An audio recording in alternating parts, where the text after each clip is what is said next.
మనము భోజనం చేసినప్పుడు తర్వాత కానీ భోజనం చేసిన తర్వాత కానీ కొందరికి ఇది ఛాతి కింద భాగం ఏమంటుందో అప్పర్ అబ్డామన్ అంటే కొంచెం పట్టేసినట్లు ఉండడము, లేదా సడన్గా ఆయాసంగా ఉండడము, ఏదో ఛాతిలో పట్టేసినట్లు అనిపించడము, ఇవన్నీ సహజం. యాక్చువల్లీ దానివల్ల ఎక్కువ భయపడాల్సిన అవసరం లే.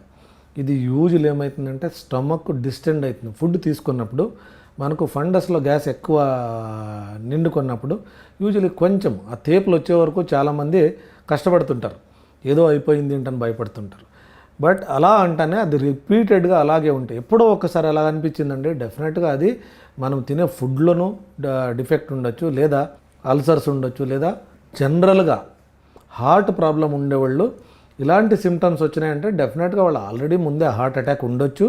దాంట్లో కొంచెం హార్ట్ ఫెయిల్యూర్ అండే పేషెంట్స్కి ఆల్రెడీ చాలామందికి కరెక్ట్గా హిస్టరీ తీసుకుంటే స్టెంట్ పడి ఉంటుంది, వాళ్ళు కొంచెం హార్ట్ పంపింగ్ యాక్షన్ తక్కువ ఉంటుంది. ఇలాంటి వాళ్ళకి ఎక్కువ ఆహారం తీసుకుంటే పట్టేసినట్టు, ఊపిరి పట్టినట్లు ఇలాంటి సిమ్టమ్స్ ఉంటాయి. బట్ ఇలాంటి తినిన తర్వాత పట్టేయడం అంటే వల్ల హార్ట్ అటాక్ వస్తుంది అనేది అసహజమైన ఒక జనాలకు ఉండే ఒక భయం, అదే అంతే తప్ప మనము భయపడాల్సిన అవసరం లేదు. మనం తినే ఫుడ్ని ఎంత తినాలి, పాతకాలంలో చెప్తున్న ఒక ఇదేంటే ఒకసారి లాస్ట్లో తేపు వచ్చింది ఏంటంటే ఆ తేపు వచ్చిందంటే అప్పుడు ఆపేయాలి ఏంటని అర్థం, లేదా ఇంకొక ముద్ద తినాలనిపించినప్పుడు ఆపేది చాలా మంచిది, ఆరోగ్యానికి మంచిది, మనకు ఏమంటారు ఇలాంటి సిమ్టమ్స్ రాకుండా చూసుకోవడానికి మంచిది.